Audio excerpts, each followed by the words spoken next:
Welcome to Barnyard Language, honest talk about running farms and raising families. We are Katie and Arlene, an Iowa sheep farmer and an Ontario dairy farmer, with 6 kids, 2 husbands, and a whole lot of chaos between us. While this is a podcast for farm families, sometimes our content isn't for the whole family.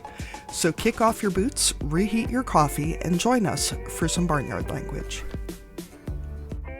Katie, I cannot believe it is July already. Happy Canada Day, Arlene.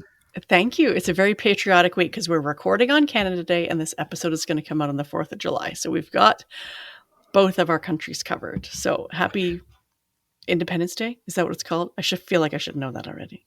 What is Canada Day? Is it just the day that you celebrate having like healthcare and sensible gun regulations? And pretty much, yeah. And there's fireworks.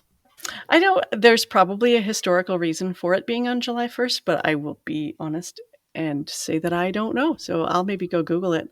But yeah, it's just like a day off for people who have regular jobs. It's a regular day for people who have farms.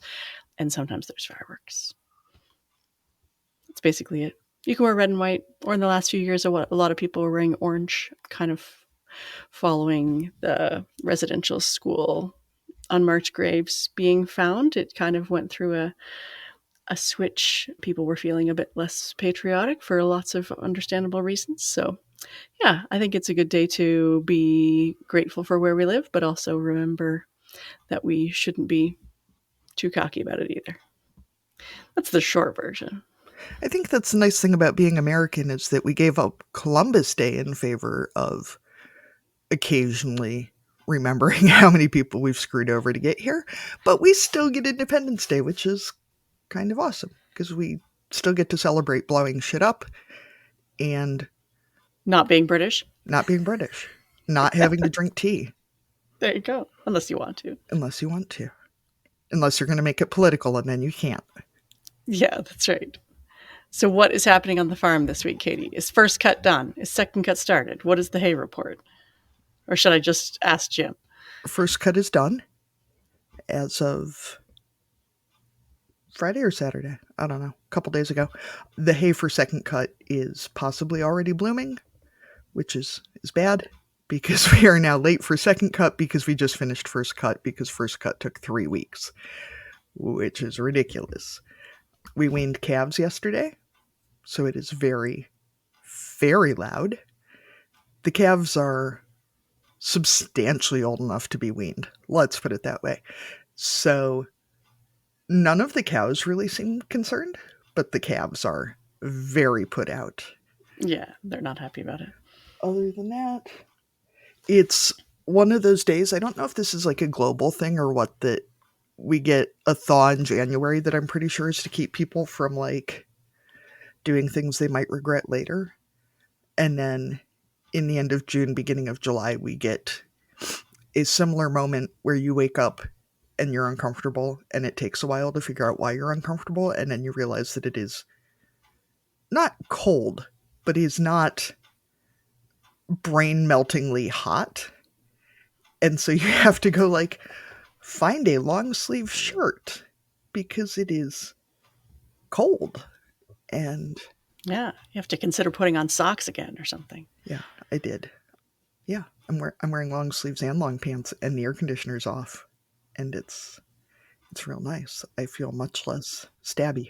And if you're on Patreon, there's a more than usual pile of stuff behind Katie. Are things being moved around in your house? Well, Arlene, let me see if I can do for our Patreon members. All you can see is the dirty back of my monitor. I bought a loom. There it is. And I'm setting it up in my office / craft room, which is awesome, except that this cabinet that is now behind me that used to be in our kitchen, which is an awesome crafting space, more recently was where the loom is now. So we are in that process. Okay, for non-crafters, what are you doing with the loom? Like what do looms do? This loom is mostly designed to do rag rugs, things of that nature, but people also use this loom for table runners, placemats, dish towels, interestingly enough. Got it. Not fine fabric, but other things of that nature.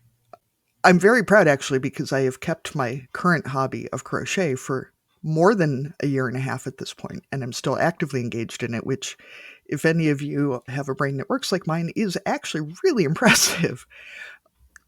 But I started to feel that itch to have another hobby, and I promised Jim that I wouldn't start spinning because we have hair sheep and not wool sheep, and spinning would require getting wool sheep. And I mean, not require, but really, that's the rabbit hole that we would go down. So I found a loom nearby for a very, very good price, and it is a smaller loom. A lot of floor looms are like, 7 feet wide, which is a little much. That would take up a substantial amount of your office space, I would think. Yep. So, for people who aren't usually on the preamble before we start recording, which is all of you, I usually tell our guests before we start an interview that Katie's not ignoring them, but she's looking down and recording. But I'm assuming you can't loom and record at the same time, so you'll have to keep the crocheting going, Don't challenge me, Arlene. at least during our recording sessions. It feels like a loom might be a little bit noisier. It feels like it might actually be easier to do while recording than crocheting is sometimes. But I am crocheting blankets for a local group that is primarily welcoming immigrants to town. And so I'm crocheting blankets which tend to be very, I don't want to say boring, but very, very straightforward to make, which is nice when you're Right. doing things like meetings or recording. You can actually ask a few questions. Oh, I had my very first stress dream about my imposter syndrome about the podcast the other day, Arlene, where I dreamed that you and Hugh were now milking either 50,000 or 500,000 head. I was unclear on that. And you had not expanded your farm, so you had simply built up. Whoa.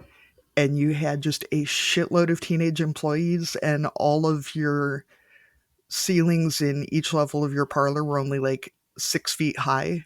And Wow. That sounds terrible. but you were real farmers, I would hate that on many levels. and I was just me. I was like, well, okay.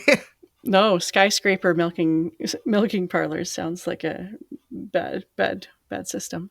1010 would not recommend. It did not seem. Well, we have not expanded. We're still milking around the same number of cows, so that is good. Yeah. Anyway, how are things at your place, Arlene? Second cut has started in full force, so that's what this week is going to look like, plus our first cow show of the year, so add that into the schedule. So it's going to be a bit of a hectic week, and one of our employees gave notice a few weeks ago, so we have one less person on staff as well. So it's going to be a little bit more of a juggling act this week than we had probably predicted, but it's all going to work out. Everyone is getting a job, so everyone in the house is rallying together, and we're going to get it all figured out. So this first show is just a 4-H one. I say just because that means that we're only bringing 4-H animals. Not that it's not significant, but it means that we're not bringing any other extra animals to the fairgrounds for this one. And there's an educational component to it as well. So our 4-Hers and our daughter will be heading there for a couple days. Our boys are not in dairy 4-H this year. They're doing other 4-H things, but not showing animals. So they will get to do chores at home while she is away, and we will hopefully get to at least watch some of the show between milkings. And yeah, it feels like not much else. Just kind of trying to get all the chores done in a day. So that's the main stuff. And maybe we'll go see fireworks tonight. I'm not really sure yet. The last couple of years, by the time it gets dark, we kind of lose motivation. But if people in the house really want to go, I will go. But I imagine that my husband will probably be in bed before they go off. We're far enough from town that it's not going to wake him up. I feel like that is the problem with summer, is that by the time it gets dark enough to do any of the things that are fun to do after dark, it's so late that the idea of doing that thing is now just like, blah. But by the time of year when it gets dark earlier, it is cold enough that the idea of doing the thing outside is also blah. Yeah, that's right. I don't know when the perfect time for fireworks is. Maybe like November, where it's not super cold, but it still gets dark. I don't know. I don't think there's any occasions in November for fireworks as far as I know, but we could make one out. I guess you have Thanksgiving. Why not Thanksgiving fireworks? Yeah, a fireworks day. Yeah, exactly. Just the day that we blow shit up randomly out of season. Yes, that's right. Commemorate something. Yeah. So before we introduce our guest this week, I just want to put in a trigger warning here for people. This week we are talking about the death of a child. And so that's obviously not a fun topic for any of us, but if it's particularly sensitive to you and this is an episode that you would like to skip, then by all means, you do not need to listen and you should turn it off right now. But if you are in a place where you are okay with listening to this person's story, I think that she has a lot of good things to share with us and is a farm family who went through some hard things, but are also coming through the other side and learning how to live with that loss. So I think you'll enjoy this episode if you're in a place to listen to it. And if not, we will catch you next time. Today, we are excited to be talking to Cindy Green, who is joining us from Saskatchewan. And Cindy, we happen to know as a listener, so she already knows our first question. So I'll just go ahead and ask, Cindy, what are you growing? Oh, lots of things. We've got kids, bunch of kids. We have cow-calf operation, laying hens, meat goats, and pigs, meat chickens, and a big garden. That is a lot of different things. So I'm going to start asking questions. So kids, how many, what ages, where are they? We have 5 kids. My husband has 2 from a previous relationship. They are, 24 and turning 22. I don't want to get in trouble for not knowing her age. That's a test, yeah. And then we have 3 children together. There's Henry, he's 10. Avery, who would have been turning 7 right away. And then Levi, who's 5. That is a bunch. And then you started to talk about animals. So I know that animal math is tricky, but can you give us kind of a idea of scale in terms of how many animals we're talking about? Or are there thousands, hundreds, dozens? Just under 100 beef cattle. We have Angus, Simmental cross. Yeah, we just do cow-calf. Hopefully we'll get to a point where we can background all of our cattle. Right now we background a bit of it in the winter and then sell them in the spring. And then chicken math is extremely hard, so I don't know how many chickens are out there. There's a lot. And then... More than 50 or fewer? Fewer, yeah. I haven't hit that threshold. As someone who also has to ballpark chicken numbers. And then I recently got into goats. We have some problem areas in our pasture, so my hopes was to get a goat trailer going, and then I'll move them around to the problem areas in the pasture where there's like lots of buckbrush and stuff, and get them eating all that. So hopefully get that started right away. But yeah, we've got a handful of goats as well. Very exciting. And a question that we often, or I sometimes forget to ask is, are either of you or both of you full-time on farm, working jobs off farm, or how does farm life and off farm life combine together? Unfortunately, we're both working off farm, but I'd say part-time. My husband's mostly on the farm, and then he occasionally helps out a fellow grain farmer in the busy times. And then I work a menagerie of jobs. Right now, I only have 2 jobs. I'm a school bus driver, and then I do office work for a feed company, and then also going to school. And yeah, that's it for now. Yeah, that's a lot of different things. You didn't actually mention crops. What are you also doing crops as outside of the livestock side of things too? No, we don't have any grain crops. Anything we grow is just for cattle feed. Sure.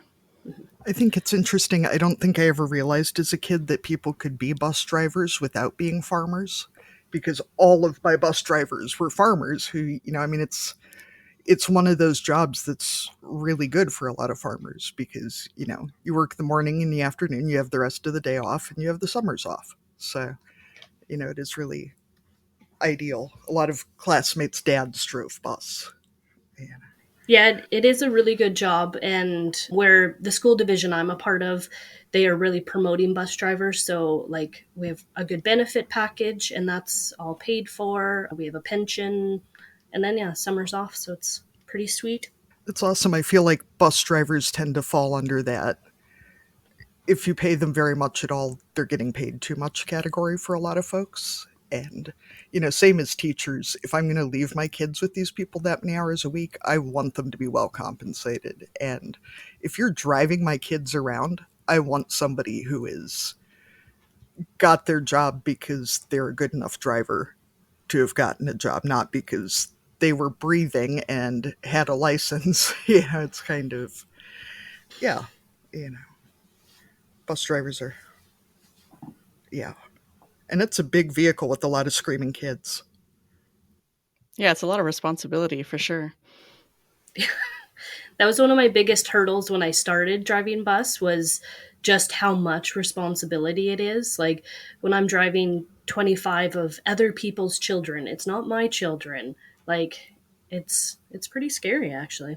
Yeah, and how often as parents do we get distracted when we're trying to drive, much less a whole bunch of, yeah, unrestrained children, right? Like, back there with no seatbelts and all the other stuff that we know happens on school buses. It feels like whenever our kids learn new swear words or other unsavory material, it's usually been happening on the bus. Yeah, that's probably why my kids will never ride the bus. I mean, besides the fact that we are also open enrolled and can't ride the bus, but not because they would learn new words, but because they'd probably be kicked off the bus real quick for teaching words to other kids. So, Cindy, where did you grow up and what is your background in ag? I grew up on a farm, a mixed family farm, so we had grain and cattle. My dad always said that it's a family farm, so he had free child labor. So I worked pretty hard on the farm. And then I've been in agriculture my whole life. As soon as I got out of school, I went and worked at a pig barn for a while, and then I got an office job at a livestock order buyers, and I was there for quite a few years. And then I switched to a feed company, and then I did books for a farmer, and then we moved out to the farm 7 years ago. So I happen to know from a discussion that we had previous that the farm that you grew up on has recently sold, and I feel like I understand how that goes because the farm that I grew up on, my parents no longer live on, and it has been sold to non-family members. So I was just wondering what that experience was like for you and your extended family, knowing that the family farm, like you said, is no longer in your family. Yeah, it was really sad. I took it really hard. I think sometimes my parents looked at me like, "Why is this so hard for you?" But I took it really hard. The decision kind of came out of the blue, especially for us kids. Like they had probably been thinking about it for a while, but it just seemed very abrupt. So we didn't really have those, last times. We never, seeded for the last time or harvested. So that was kind of tough. And then they had their farm sale, like the equipment sale in the spring. Um, so that was kind of sad too. But the farm was always their retirement fund, so we kind of knew that that's what was going to happen. And so once they sold the farm, they bought a nice house in town, and they recently bought a cabin at a lake, and they went to Arizona for a month last winter. So they're taking advantage of it, and it's perfect. Like that's what you want to see, right? Like them enjoying the fruits of their labor. I wish I could have purchased some land. We really tried. It's just so hard in this area to compete. Land prices are going up and up every day, and because we're just cattle, we don't have the collateral that a grain farmer will, so we just couldn't really compete with them. Yeah, I understand that, kind of both sides of enjoying watching your parents be able to do things they couldn't before. I know my parents were able to buy a cottage and have gone on vacations and things like that. So, yeah, it's like, oh, that's so great that they get the freedom that they wanted, but also the feeling of, their new house isn't home. I mean, like it's their home, but it was never my home. But I know that, in non-farm worlds, it's completely normal to, your parents aren't necessarily going to live in the house that you grew up in for the rest of rest of their days. So it's not Mhm. unnormal, but yeah, it's a weird feeling for sure as a farm kid. Yeah. I think one of the hardest parts, because we don't live very far from my parents' farm, and I tried to just avoid that area at all costs. And then just recently we were in the area, and it was killing me to see the changes that were happening on the farm. Like the first time that they pushed over this, they got rid of a pasture. So they pushed all the fence and tore up this pasture. And it's just like, oh, that one really hurt. Like, there was a lot of work into that. There's a lot of memories of building that fence and a lot of, times checking cattle and this and that. So yeah, that was tough. I imagine too, as a farm kid, like you mentioned, the child labor, that your relationship to the property is very different because you did put so much work into it. Where town kids with townhouses, like, yeah, there's a lot of memories there, but presumably you weren't, re-roofing the house yourself, or, you know, working 40 hours a week at 12 years old to pay the mortgage or something. So I think that does really change your outlook on the whole thing. Our goal as podcasters is to create a program that makes you feel less alone as a farming, ranching, or homesteading parent, but we can't do it alone. Supporting Barnyard Language on Patreon helps us cover production costs and ensures the future of the show, but you'll also gain access to exclusive perks and behind-the-scenes content. Your support enables us to continue bringing you the thought-provoking conversations and inspiring stories week after week. So if you find value in what we're doing and want to be part of the Barnyard community, head over to patreon.com/barnyardlanguage and choose a tier that suits you. So you mentioned that you have two stepdaughters. How old were they when they became part of your life? When we got together, they were 11 and 9. Yeah, so it's been really fun watching them grow, and I was quite young when me and my husband got together. There's a bit of an age difference there too, but I was 22 when I came into their life. So looking back, like, oh my gosh, what does a 22-year-old know about anything about parenting or being a step parent? So I'm sure there's ways I could have improved, but really at the time I was 22, so I was pretty young. This isn't in here, but how is your, if I can ask, and you can tell me to shove it if it's not okay, how is your relationship with their mother? Yes. Yep, they live with their mom. Okay. It's it's challenging.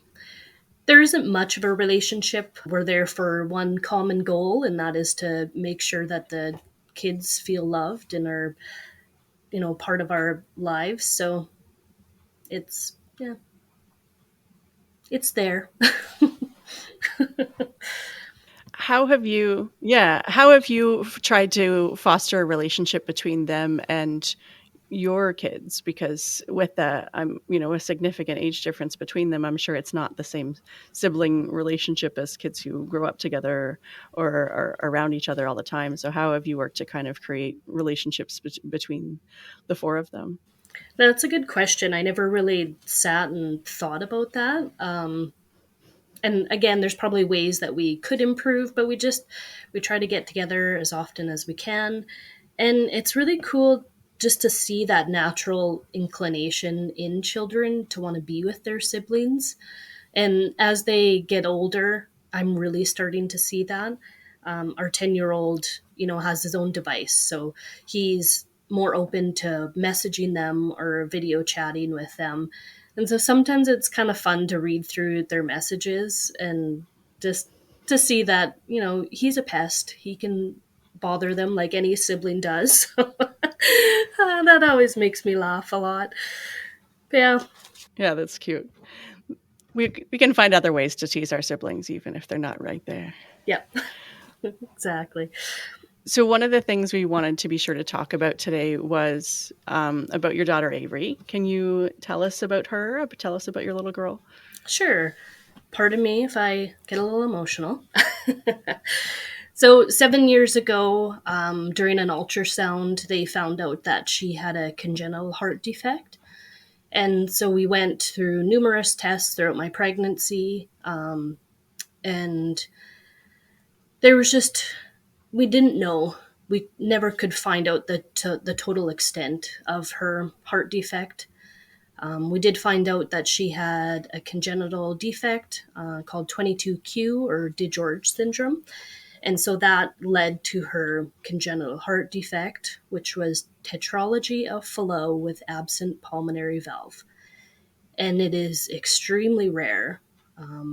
Tetralogy of Fallot is more common, but the absent pulmonary valve is what makes it so rare.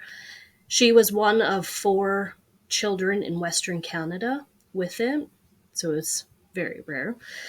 So yeah, we didn't know the extent of the issues until she was born. So I went into labor naturally, and we live quite rural, so that scared my doctors a lot. And so we drove to Regina, which is 2 hours away. And then once I got checked at the hospital there, they just felt more comfortable if they flew me to Saskatoon. And so, yeah, I took a little plane ride and flew to Saskatoon. But she didn't care about any of that. She was waiting to make her appearance. And so, yeah, I tried to give birth naturally, but ended up getting an emergency C-section. And she was born crying, which was like a very hopeful thing. But shortly thereafter, she had to be intubated. My husband seen her that night, and unfortunately, I couldn't see her till the next day. And then she was in the NICU for quite a while. After discharge, after my discharge, we went and stayed at the Ronald McDonald House, which I like. What an amazing place! Like, I cannot say that enough. They were there when we really needed them the most, and it was just amazing. So because we stayed there, our son got to come up with us. My mom and dad came up as well because we were 5 hours from home, and so they came up off and on. And then when she was 7 days old, the doctors told us that there was nothing that they could do for her. Her absent pulmonary valve had extended the branches in her lungs. There's 2 branches in your lungs. And so instead of having 2, she had one really large one. And then it leads off into thousands of little branches. So it was just something that they couldn't fix. They talked to many doctors throughout Western Canada, so we feel that they really tried their hardest. So our family came up, and we got to stay in a separate room in the hospital with her. And then at 9 days old, we had to say goodbye to her. But in those 9 days, she impacted so many people, like in our community, in our family. It's pretty amazing. Thank you. So if my math is right, your son was 3 at the time. He was 3. Yeah. Was he able to see her or be in the hospital at all? I know he came to stay with you, but was he able to see her sister? Right. So he wasn't allowed into the NICU, but there was a waiting room, so then we would just take turns. And the one time I do remember we held him up to the door or to the window in the door, and oh, that's her bed right there. And then once we got to move into a separate room, then everybody could come with her. And yeah, so he spent quite a bit of time with her and reading to her and playing with her. And yeah, so it was really special. In the days after, while you were still pregnant, what were the doctors at that time saying about what they thought the options might be, or was it really just unknown throughout your pregnancy?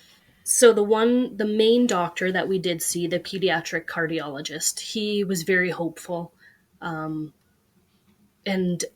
I'm so happy that he gave us that hope, because it would have been impossible to get through the pregnancy not knowing. So he was very hopeful. It was looking like she would have had to have surgery right away in Edmonton. And I found the healthcare industry was super helpful. Like, we were lining up places to stay in Edmonton, talking to the Ronald McDonald House there, and they helped us step by step. And then we seen one doctor the one time, and he kind of gave me a little bit of a reality check. He wasn't as hopeful, but again, I don't know. I'm very grateful that the other doctor gave us hope, because that's kind of what we lived on for 20 weeks. So then in those days between her birth and when she passed, was there hope in that time, or was it more obvious once she was here that that surgery was not going to be an option? I would say the first few days there was a lot of hope. She was intubated right away, but which we knew would likely happen. They kind of said she'll let us know when she comes out if she can breathe right away, or if she needs help. So we knew she was going to be intubated. And yeah, I would say it wasn't until like the 7 days that we didn't really have that hope anymore. Right. Yeah, that the reality of the situation was more obvious. Yeah, yeah. I tried to add this to the script last night, but I couldn't come up with anything that didn't sound really obnoxious. So she's going to try on the fly. I was hoping that maybe more of my intent would come through if I just wing it instead. Um, Something I really have an issue with is people who say things like, well, it's God has a plan. Unless they know that you are very, very religious and will find that helpful, it's pretty close to the top of my list of shit people should just never say. Just don't. But I'm wondering if you've found things that gave this experience more, if this experience has brought more meaning to things in your life, or if you've been able to. I feel like grief needs so much expression for a lot of folks, and finding a way to move forward with that can be such an important part of things. But I didn't want to be like, how have you turned this into a positive thing since God had a plan for destroying your entire life and taking your baby away, which seems like a pretty shitty plan. Like, that does not seem Right. very, very helpful. So, No. So, yeah, initially, we did get told that by some people too. That was God's plan. And it really kind of pushed me away from religion. I grew up in a very Catholic household. And yeah, it kind of pushed me the opposite way, because in my mind, why would God take a baby? Like, they're the perfect, innocent little beings. So it just doesn't seem fair. Um, how have I turned it positive? Ooh, good question. I really like to. while you're thinking, I'm going to add that I stopped going to church after one too many strangers told me, well, God has a plan.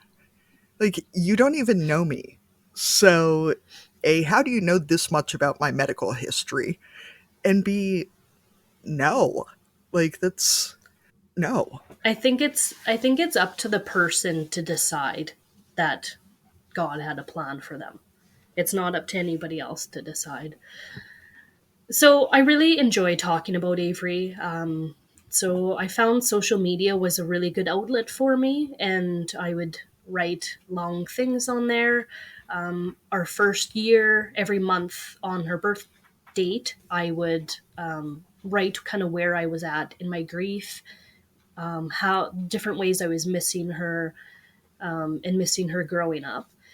And so I think a lot of people did like seeing that. I like to show people what grief looks like from the inside. Everyone always says like, I couldn't imagine, and I hate that phrase now, but I couldn't imagine. So I like to show them, okay, if you can't imagine, here, I'll show you a little bit. This is what it looks like, and this is why it's so tough. And I probably should get back into that a little bit more. I've kind of, taken a break from that. It really taught me and my husband how important watching your children grow up is. Quite often, you know, we want to see our children grow up, and I want to savor every single moment with them. And we spend a lot of time as a family. We Other than school and work, we are constantly together. Maybe that's a bad thing sometimes. Because we do annoy each other. But that was the biggest thing we found, is that you cannot get those moments back. So you need to savor every single second of them. I know before I have seen people who have talked about the experience of losing a child and the things that they valued in that final day or in those final moments.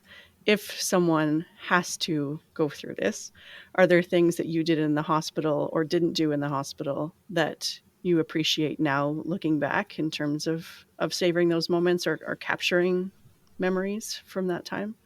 Yeah, so one of the best things I did is I was sitting beside her isolette one day, and I was just like, I need a professional. Like, the pictures on my phone are not doing any justice. I am lost in this fog and I have no idea. And so I reached out to one of the nurses and I was like, is there like a photographer that you can think of? She said, there's this group, and it was kind of in the newer stages. Not a lot of the nurses knew about it. And it's called Empty Arms, and it's out of Saskatoon. And so once I got into contact with them, they came to the hospital and when she was still alive, and took pictures, so many pictures, like things I would never would even think, like her medical instruments and just little things like that. She caught a lot of moments between our family, holding her, reading a book to her. And then we kind of made a plan of, after she passed away, that they would come back. So then they came back, and again, they took so many photos, mementos. We did a lot of handprints and footprints. Whoever wanted to hold her could hold her, and got pictures taken with her. And it was really special because I never would have guessed to do something like that. And then after, they were extremely supportive as well. Not just emotionally, but helping with the physical side of it too, because after, giving birth to a child, there's so much going on, right? And so they taught me how to, um, like, stop lactation and what to expect, and everything. And then they still are a huge support. There's a support network online that I can reach out to, and I've met quite a few good friends. I met one really good person, and she's one of my best friends now. She lives in Saskatoon, so we're not very close, but she totally understands everything that I'm going through. And so we're each other's sounding board, and we can message each other at the drop of a hat and be like, this is what's going on, and give each other support that way. Yeah. Were there particular challenges? I mean, being rural means that everything is that much further away. Um, were there things that came up because of being on the farm or being far removed from your home and the hospital being so far away that were different for you than maybe other families who were in the NICU? Yeah, rural was tough. I wish there was an in-person group. I did go to an in-person group, but it was in the city, so I had to drive an hour and a half to go to the group. But I got a lot out of it. That one meeting that I went to, it's just different when you can sit face to face with somebody and talk about your emotions. It's very challenging online because sometimes that person's not there when you need them to be, and or the group only meets once a week, and that's not when you're having troubles. So yeah, there was a lot of challenges grieving in a rural setting. I think too the other problem with trying to do things online is that you do run the risk of sounding like a dick when you say things like God has a plan. You know, um, there's that issue. The I guess I'm wondering how your pregnancy was with your second son, because I feel like there's such a very specific grief about having a pregnancy that you can't enjoy for whatever reason, whether it's your own health, whether it's the baby's health, whether it's, I hate to say I can't even imagine, but knowing that you're going to give the baby up for adoption because it's not a time that you can raise that baby.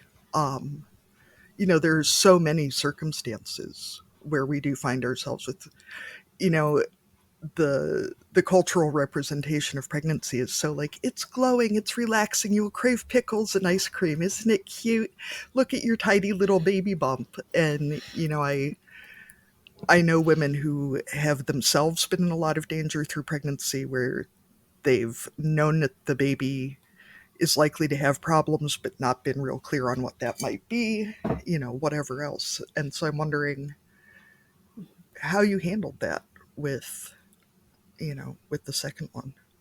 It was very tough. Avery was not our first loss. I have had two other losses. So, our very first pregnancy, we had a missed miscarriage. So, we didn't find out till 13 weeks that the baby had passed away at 10 weeks. So, that one was extremely hard. And then we had Henry, and then we had a 7-week loss, and then we had Avery, and then I got pregnant with Levi. And it was very nerve wracking. It was very scary. Kind of a cool story, though, that comes to mind is when I was just a few months pregnant and I was driving out to the field to go get my husband.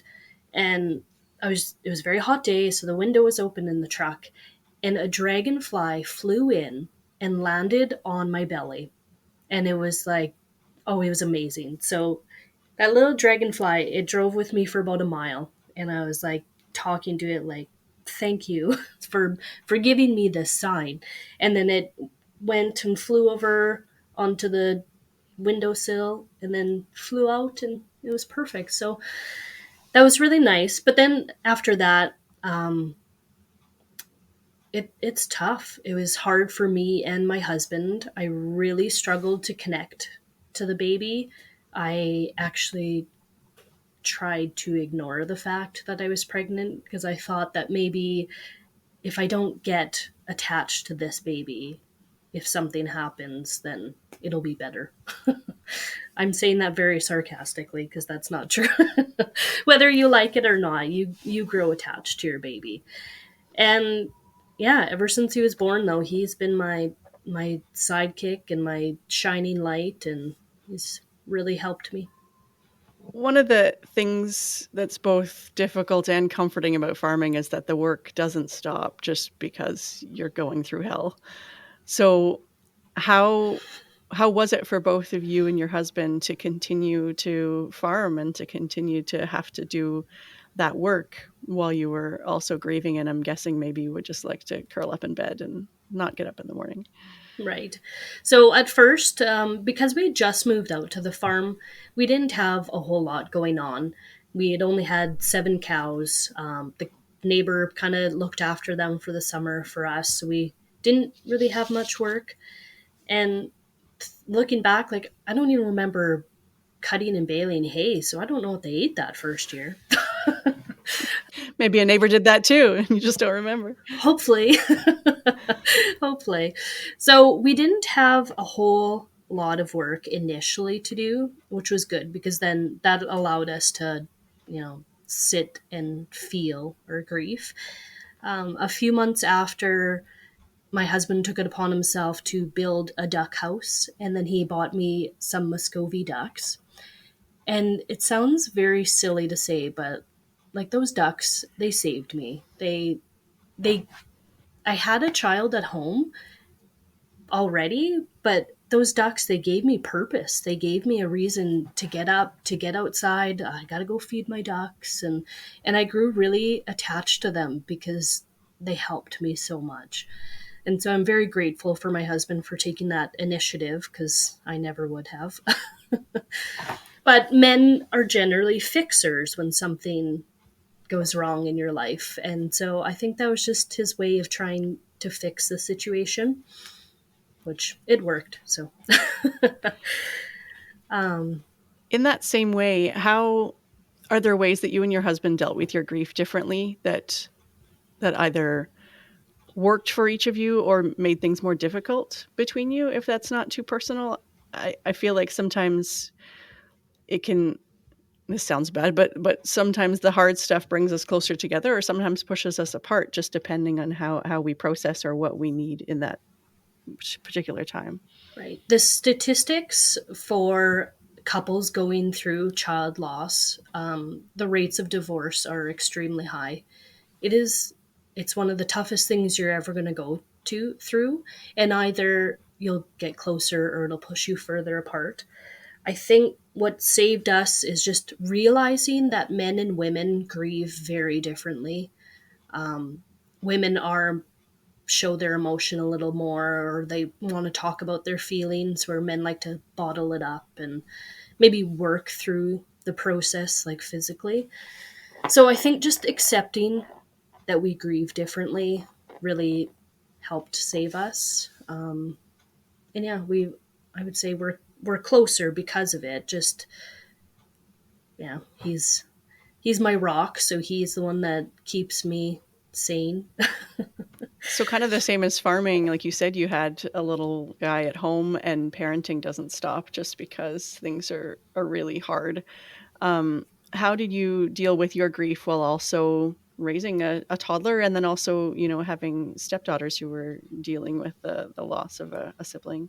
Right. So parenting while grieving is one of the toughest challenges ever. You're so lost in this fog. The first 6 months, I honestly couldn't tell you what that looked like because I just did what I had to do. And because he was 3, he was kind of at the age that, like, he understood, right? He didn't ask a lot of hard questions. He knew she was gone. And we talked about her so much. We had lots of pictures that we'd go through. I got different books that we could read to try to help explain a little more than I could explain it. And we just keep her at the forefront of our conversations. We always talk about her. We always do things in her honor. We include her through all the holidays. Her birthday's coming up, so I'm planning what we're going to do. We always have family come over for supper, and we go to the cemetery and have cupcakes with her. We actually live half a mile from the cemetery, which is kind of nice. And so even my 5-year-old's like, can we go, walk to the cemetery? And so we go there and say hello, and they run around and play, and I sit and visit, and yeah. What kinds of questions has your younger son asked? Since he didn't, he was young and, like born after her. So he has a different experience than the rest. So because we talked about her so much and there's so many pictures and mementos around, she was just always there for him. And I'm sure he did ask questions. Yes, he did when he was younger, and we'd explain, what our version of heaven is, and where she is, that she's always with us, and it's earlier I talked about the connection between siblings, and even though she's gone, like, he has such a strong connection with her. It's really cool to see. I had a message from one of his teachers a little while ago that he was talking about her that day at school, and he was telling his friends at school that, she's in heaven, and about his sister. So it's really special to hear that. So I guess I have sort of a strange question, but I like hearing how people process grief and loss and those sorts of things because I do think it's something that would be very healthy if we talked about more. Um, when you visit Avery, at the cemetery, do you picture her as she was the last time you saw her, or do you picture her being older? I picture her of what she would be like today. And it's kind of tricky because she was so medically complex. I kind of picture two different Averys. Like some days I'll picture what would she be like if like would she still be intubated or like have a trach, or where would we be in her medical journey? And then the other times I think of her as a healthy 6-year old with long blonde hair and just like her brothers and a little tomboy, I'm sure. I find it interesting too to think about trying to visualize them older because week old babies kind of look alike. They're not real unless, like my son had kind of goofy ears. So I remember that part. But otherwise, like, they tend to be pretty blobby looking. So it's interesting to visualize what they might look like as they got bigger. Yeah. And She's got siblings to compare the the genetic profile to. yeah, that's true. Yes, and she looked exactly like her brothers, like she was a carbon copy.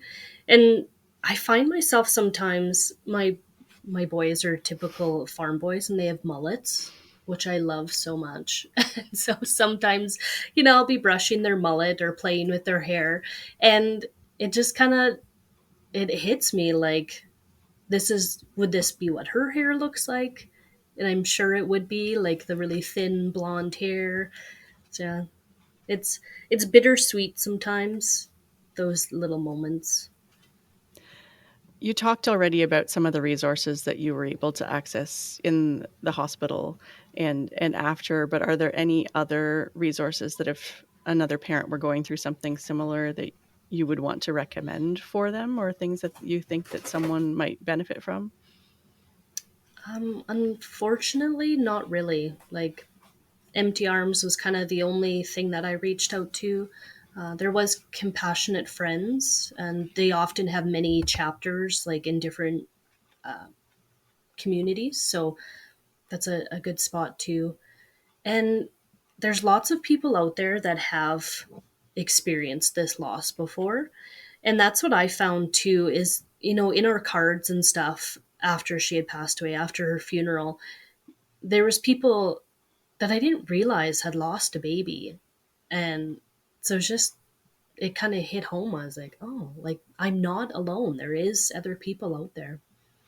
I just wanted to add that the nonprofit in the States is called Now I Lay Me Down to Sleep, and they match volunteer photographers with families, which is an incredibly um, kind and important thing that they're We're going doing. to move on to some other topics, but I want to give you the opportunity to say anything else that you wanted about Avery before we moved on, if there was anything else you wanted to talk about. I can't really think of anything at this time. Okay. All right. Thank you so much for sharing so much about her and for telling us about your experiences and how she impacted your life and your family. So it's hard to make a transition sometimes. Anyway, I'm just going to go with it. So, Cindy, you told us that you have recently decided to go back to school. So I wanted to ask kind of what went into that decision and what your dream job is when you graduate. Oh, that's quite the transition.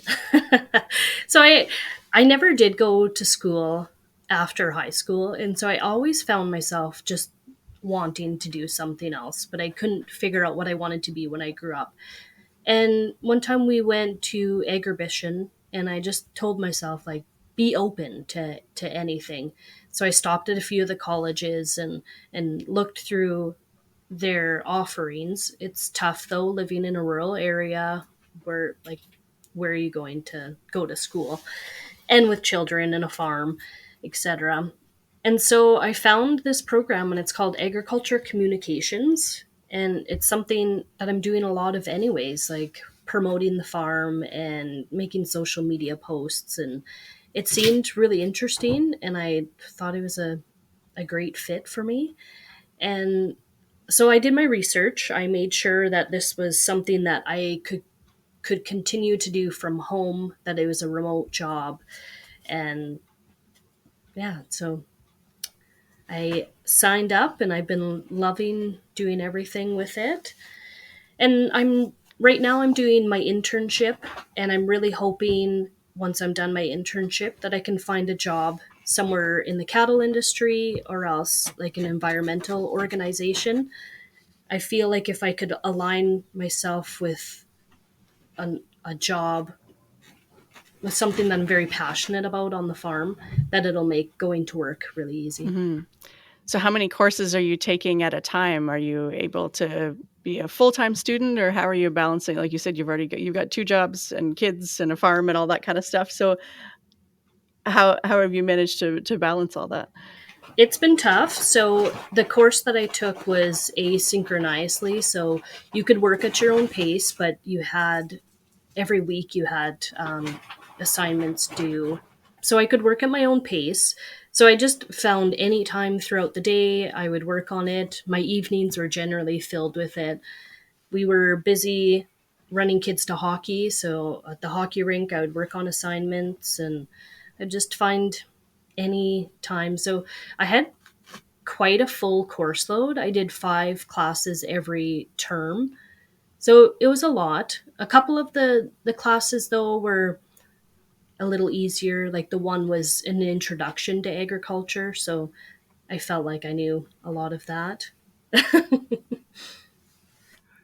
think it's great too that you're doing this because I think it's so good for kids to see their parents doing things, and especially things that are for their own interests and, take some real commitment and that. And to see adults as people who are still learning and practicing and also just doing the things they want to do instead of, dropping everything to raise children. Um, so, what's your favorite thing about raising kids on the farm? Are you looking for a blend of rural charm and personal growth? Tune in now to the Dairy Hour podcast with me, Val Levine. Join this dairy farming mom for insightful chats, empowering tips, and plenty of laughs. Nourish your mind and embrace the journey. Subscribe now to the Dairy Hour podcast, where every episode is a breath of fresh air and inspiration. Available wherever you get your podcasts. For more information, check out dairygalval.com. Ooh, good question. I like to foster a good work ethic. We all know farm kids have a good work ethic. And the knowledge of life and death, I really think that's important for people to understand. And a farm kid knows that from day one on the farm. And I just like them to know where their food comes from and to help raise that food. It gives them a sense of pride, um, and just to learn the life cycle. Um, I feel like farm kids mature a lot faster. I don't know if that's a good thing or not, but they just, yeah. When you compare them to their peers, it feels like farm kids are just a lot more mature. Uh, there is a lot of guilt though on my half about, you know, they're missing out on a lot of things. They're missing out on the fun holidays and other stuff that, town kids get to experience. So Yeah, I get that. And then sometimes I see when they bring their friends out here how much their friends like want to be here and running around the barn, and the sometimes the things that we maybe think they're missing out on, they're not really going to care. Or their friends are missing out on something too. So, yeah, not everybody's going to get the same experiences, right? What is your biggest parenting struggle these days? And it doesn't have to be farm related necessarily. I would say the biggest struggle right now is dealing with devices and the amount of time spent on devices. I feel like I am always yelling at somebody to put their phone or tablet down, and oh, drives me nuts. And then with our 10-year-old, just dealing with helping him navigate friendships and relationships, that can be quite a challenge, especially like in a school system. It's not all rosy, so there's a lot of challenges there. um, that's kind of it. Our 5-year-old's not really given us too much grief lately. He's pretty chill guy. Always he came out relaxed, and he's just happiest being with you and doing whatever you're doing. So not much challenge there. Nice. Yeah, those struggles sound very familiar to me too, though, for sure. All right, so we ask all of our guests, if you were going to dominate a category at the county fair, what would it be? And categories can be real or made up to ensure that you win. I would say it would have to be something to do with chickens or goats, but not like the fanciest chicken, because that's not what I raise. If I were to dominate, my made up category would be building things out of pallets and baler twine. Oh, I like it. What's your latest creation? My goat trailer. So my husband helped with that because he knows how I build things. And so I needed to put With pallets and baler twine? yeah. So I needed to put 2 little goats in there last night, and he was like, they can stay outside. I'm like, goats don't like to get wet. And he's like, they'll be fine. I'm like, no, they don't like to get wet. And so then I took 2 pallets over, and I made a little runway, and he was like, so you ruined my creation with pallets. I'm like, yes, just temporarily though. But look, now they have a nice little roof. Exactly, and they love it. I'm sure they appreciate you. Oh, yeah. So I'm going to go ahead and move us into our cussing and discussing segment. If you're a listener, you can submit yours. Go to our SpeakPipe or email and submit your voice memo or an email, and we'll read it out for you. Katie, what are you cussing and discussing this week? Well, Arlene, I was on vacation last week, and my friend and I went to Cheesecake Factory, which reminded me how much I despise calorie counts in menus. I know that there are some substantial differences between, say, a spinach salad and a slice of Reese's fudge cheesecake, whatever. I don't even know what the hell was in that thing. It was like 8 inches thick, right? I know clearly that there are substantial differences. I don't need to know how big that difference really is. And I sure as shit don't need you reminding me how many calories we're supposed to consume a day and whether or not this piece of cheesecake the size of my head covers more than 1 day's worth of calories. I know this. Like, I don't need that reminder because Yeah, I'll make my decisions and I will live with them. now I'm pissed off and I'm still going to eat the damn cheesecake. So Yeah, because it looks delicious. it didn't change my behavior. It just made me mad. So, and it was delicious. Good. I'm glad you enjoyed it. Yep. Cindy, what would you like to cuss and discuss today? I would say I'm going to cuss thistles right now.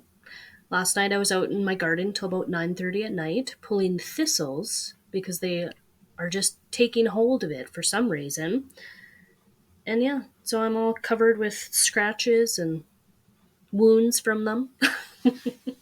And are they the ones with the giant roots that you're like, I'm sure I'm going to get the whole thing this time, but then you leave a chunk in and you know that another even bigger, nastier thistle is going to come out of where that one came from?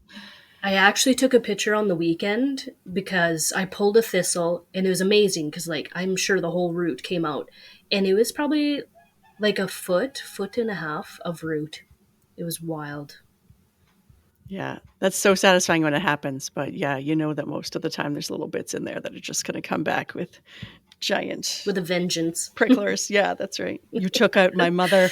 Now I will avenge her. I feel like, and probably this is because I'm a god-awful, horrible mother, part of me feels like thistles are nature's way of teaching our children to pay attention. Because I will admit, like, I do my best to de-thistle the yard. But part of me says, my kids are 6 and 7. If they can't be bothered to wear shoes and they can't be bothered to look where they're going, I don't feel that bad when they eventually step on one. Like, I'll help them pull all the stickies out, but I feel like this is a valuable life lesson, and stepping on a thistle is a pretty innocuous way to learn this lesson. And there are a lot of things they can step on the farm, and the thistles are just one of them, right? I keep them up to date on their tetanus shots and let them go for it. Yeah. Most stuff you can wash out. Yep. Like the blood. That's what the hose is for. Absolutely. Arlene, what do you have to cuss and discuss today? Well, I don't like to do weather cussing too much because I feel like farmers do that all the time. But we just went through like a heat wave. And yesterday after it rained, I already told both of these ladies before we came on, it was like breathing soup. It was like so hot and it had rained. So it was like probably 150% humidity. And it was like I was in a steam room. And I just really hate that feeling. I don't mind some heat. I don't mind rain. I don't mind cold, whatever. But there's something about humidity that just like makes me feel so gross. But I will say on the other side, I got a new pair of coveralls for Mother's Day, and I'm going to promote them sometime, maybe on our Christmas episode. Actually, no, I'm going to do it now. So Durnan Farm and Ranch, she's a Canadian woman. She's making her own stuff. She's from Ontario, and she has these quick dry overalls, and they're like high on the sides and high on the front. And I milked in a sports bra and a pair of shorts, and it was perfect because it was like, why do I need a shirt if I've already got these coveralls on? And they're like flexible, they're stretchy. I can squat down and get cows, like prep cows easily. So anyway, if you're looking for something to wear in the hot weather, because my other cussing, this is going in a loop, is the feeling of straw on my skin. I can't handle it. And I milk in a tie stall, so I'm always kneeling down in straw. So unless it's like 45 degrees, I'm not going to be milking in shorts. I can't do it. So having some really lightweight coveralls that can protect me from the feeling of straw on my knees was fantastic. So I'm going to be wearing them all summer. I might wash them now and then, but they were a worthwhile investment. Anyway, that was a long and rambling cussing and discussing for this week. Katie's rooster tells us it's time to go. She was saying that her air conditioner was going to be too loud for us today. We haven't heard the air conditioner, but that rooster right outside your window says it's time to wrap up. I was in a meeting for work the other day and had to stay on mute the entire time because 2 roosters were having a fight on the front porch. And when they stopped, the sheep started. And when they stopped, one of the cows was in heat. And I was like, you know what? I work with a lot of city folks. I can't do this. Oh, the quiet sounds of the countryside. The quiet country life. I actually told Jim when I got back from New York that I had forgotten how loud the farm is, because it's such a different kind of loud than downtown Manhattan. Than ambulances and honking horns. Yeah. Yeah, different loud. Loud nonetheless. Well, yeah, that's right. So thank you so much, Cindy, for joining us today. If someone wanted to get in touch with you, if they wanted to chat about something, are you online somewhere? Are you doing the social media thing? Yeah, so I'm on Facebook and Instagram and TikTok. And our farm is AG Legacy Farm. We named it after Avery.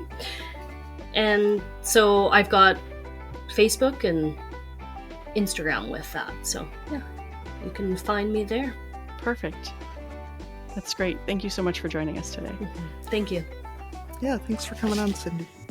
Thank you for joining us on Barnyard Language. If you enjoy the show, please support us on Patreon with a donation. Big thanks go out to our show editor, Krista Paffrath at the Rural Podcast Network. Please rate and review the podcast wherever you listen and follow the show so you never miss an episode.